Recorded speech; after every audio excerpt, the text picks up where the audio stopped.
नमस्कार दोस्तों, भगवान शिव के परम भक्त रावण को दशानन के नाम से भी जानते थे। दशानन का अर्थ है 10 सिर वाला। दशानन को 4 वेदों और 6 शास्त्रों का ज्ञाता माना जाता है, जिसकी अंतिम इच्छा देवताओं पर नियंत्रण करना और पूरे ब्रह्मांड पर विजय पाना थी।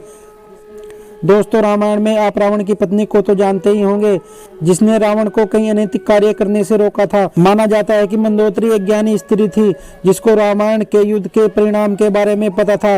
इसलिए मंदोदरी ने कई बार रावण को समझाने की कोशिश की, लेकिन वह नाकाम रही। मंदोदरी को रावण से 2 पुत्र प्राप्त थे। पहले का नाम अक्षय कुमार और दूसरे का मेघनाथ था। कहा जाता है कि मंदोदरी ने भगवान शिव से वरदान मांगा था कि उसका पति दुनिया का सबसे शक्तिशाली और ज्ञानी होना चाहिए। उस समय रावण ही एक ऐसा व्यक्ति था जो सबसे शक्तिशाली और ज्ञानी व्यक्ति था। रावण मंदोदरी की सुंदरता पर इतना मोहित था कि उसकी कई रानियां होने के बावजूद भी उसने मंदोदरी को वचन दिया था कि वह उसकी प्रमुख रानी और लंका की महारानी होगी। देवराज इंद्र की सभा के अनुसार कश्यप ऋषि के पुत्र मायासुर की नजर हेमा पर पड़ी और उसने उसके सामने विवाह का प्रस्ताव रखा। विवाह के बाद हेमा ने एक पुत्री को जन्म दिया, जो बाद में मंदोदरी कहलाई। मंदोदरी एक अप्सरा की बेटी होने के साथ सुंदर स्त्री थी। हिंदू पुराणों की कथा के अनुसार एक माधुरी नाम की अप्सरा हुआ करती थी, जो भगवान शिव पर बहुत ही मोहित थी। एक बार वह भगवान शिव से मिलने के लिए कैलाश पर्वत पर पहुंची। उस समय भगवान शिव वहां अकेले थे। वह भगवान शिव को अकेला पाकर उसको अपनी ओर आकर्षित करने की कोशिश करने लगी।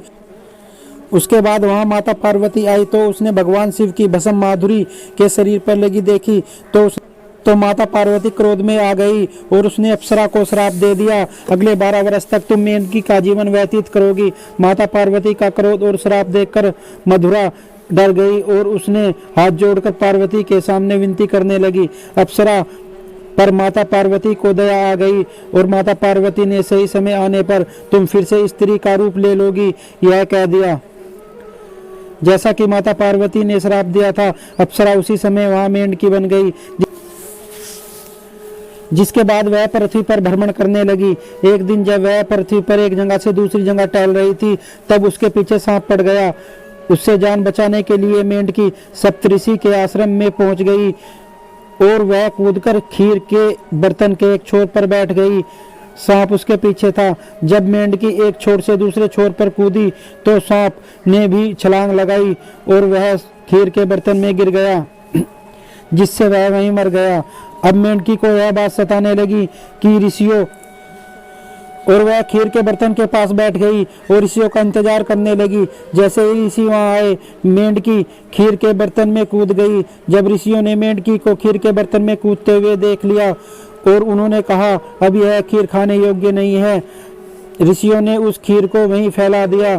ऋषियों ने देखा कि खीर में मेंढकी के साथ साथ एक सर्प भी मरा पड़ा है। अब सभी ऋषि समझ गए थे कि मेंढकी ने उनकी जान बचाने के लिए अपने प्राणों का बलिदान दे दिया है। मेंढकी की इस दरियादिली को देखकर ऋषियों ने अपनी शक्ति से उसको जीवन दान दे दिया और उसको मेंढकी से एक कन्या का स्वरूप दे दिया, जिससे मधुरा मेंढकी एक सुंदर कन्या के रूप में बन गई। लेकिन ऋषियों ने लोकलाज के कारण उसे अपने साथ नहीं रखा और उन्होंने कश्यप ऋषि के पुत्र मायासुर को बुलाकर उसे सौंप दिया। अब मायासुर और उसकी पत्नी ने मधुरा को गोद ले लिया और उसे अपनी बेटी की तरह उसका लालन पोषण करने लगे। मायासुर की पत्नी मधुरा का नाम बदलकर मंदोदरी रख दिया। अगर हम मंदोदरी के पिता मायासुर की बात करें तो उसे राक्षसों का विश्वकर्मा कहा जाता था, जिसके चलते वह किसी भवन का निर्माण कहीं भी कर सकता था। मायासुर ने ब्रह्मा से प्राप्त वरदान के कारण ही अपनी पत्नी हेमा के लिए मंडोर जैसा नगर का निर्माण किया था, जो कि आज राजस्थान के जोधपुर जिले में स्थित है। मायासुर ने मंदोदरी को रावण से मिलवाया और कहा कि यह उनकी दिव्य पुत्री है और अप्सरा हेमा इसकी माता है। रावण ने जैसे ही मंदोदरी को देखा तो मायासुर के सामने विवाह का प्रस्ताव रख दिया। विवाह के बाद रावण ने मंदोदरी को वचन दिया कि वह उनकी केवल प्रमुख पत्नी बनकर और लंका की महारानी बनकर रहेगी। मायासुर ने विवाह के उपहार स्वरूप रावण के लिए सोने की लंका का निर्माण किया। कहा जाता है कि राजस्थान के मंडोर में रावण और मंदोदरी का विवाह हुआ था। राजस्थान के मंडोर के रेलवे स्टेशन के पास एक जगह है। ऐसा माना जाता है कि रावण ने यहीं मंदोदरी के साथ 7 फेरे लिए थे। कुछ मान्यताओं के अनुसार भगवान शिव के वरदान के कारण मंदोदरी का विवाह रावण से हुआ था। मंदोदरी ने शिवलेश्वर नाथ मंदिर में भगवान शिव की आराधना की थी और यह मंदिर मेरठ के सदर इलाके में मौजूद है। वह मंदोदरी ही थी जिसने अपने पति के मनोरंजन के लिए शतरंज जैसे खेल का निर्माण किया था। रावण से विवाह के उपरांत मंदोदरी ने मेघनाथ और अक्षय कुमार नामक 2 पुत्र को जन्म दिया। कहा जाता है कि श्री राम द्वारा रावण के वध में मंदोदरी का भी हाथ था। ऐसा माना जाता है कि रावण की मृत्यु एक दिव्य बाण से हो सकती थी और वह केवल सिर्फ मंदोदरी को ही पता था कि वह कहाँ रखा है। हनुमान ने बड़ी ही चालाकी से मंदोदरी को अपनी बात में फंसाकर उस बाण का पता पूछ लिया और उसको चुरा लिया और इस बाण की मदद से ही प्रभु श्री राम ने रावण का वध कर दिया था। कहते हैं कि मंदोदरी अपने पति के द्वारा किए गए कार्यों से बिल्कुल भी खुश नहीं थी और वह रावण को हमेशा सलाह दिया करती थी कि वह यह सब काम छोड़कर सत्य की शरण में आ जाए। लेकिन अपनी शक्ति की घमंड में चूर रावण ने मंदोदरी की बात पर ध्यान नहीं दिया और कभी गंभीरता से नहीं ली और इसका परिणाम आप जानते ही हैं। क्यों किया मंदोदरी ने विभीषण से ब्याह? जब रावण ने सीता का हरण किया था तब मंदोदरी ने पुनः माता सीता को राम को सौंपने के लिए कहा था। प्रचलित कथाओं के मुताबिक रावण और राम के युद्ध में विभीषण और मंदोदरी के अलावा कुछ गिने चुने लोगों को छोड़कर रावण के पूरे वंश का नाश हो गया था। रावण की मृत्यु की खबर जब मंदोदरी को मिली तो वह विलाप करते हुए युद्ध भूमि में पहुंच गई और इस हालत में रावण को देखकर वह तेज आवाज में रोने लगी। कहते हैं कि युद्ध भूमि में मंदोदरी की नजर श्री राम पर भी पड़ी। मंदोदरी को इस तरह विलाप करते हुए देख प्रभु श्री राम भी बहुत दुखी हुए थे। लंका के सुखद भविष्य के लिए प्रभु श्री राम ने लंका का राजपाट विभीषण को सौंप दिया था और उन्होंने मंदोदरी के सामने विभीषण के साथ विवाह करने का प्रस्ताव भी रखा था।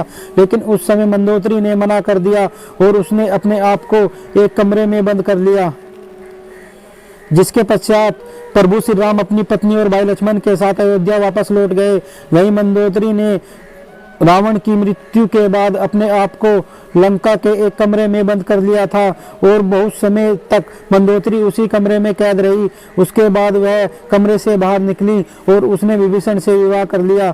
लेकिन कुछ विद्वान व्यक्ति इस बात को साफ तौर पर नकारते हैं कि उनका मानना है कि मंदोदरी एक पतिव्रता स्त्री थी और वह ऐसा निर्णय कभी नहीं ले सकती। इतनी ज्ञानी स्त्री इस तरह का फैसला नहीं ले सकती। तो दोस्तों आशा करते हैं आपको वीडियो अच्छी लगी होगी। अगर वीडियो आपको अच्छी लगी हो तो वीडियो को लाइक शेयर जरूर करें, साथ ही हमारे चैनल को सब्सक्राइब कर ले। माना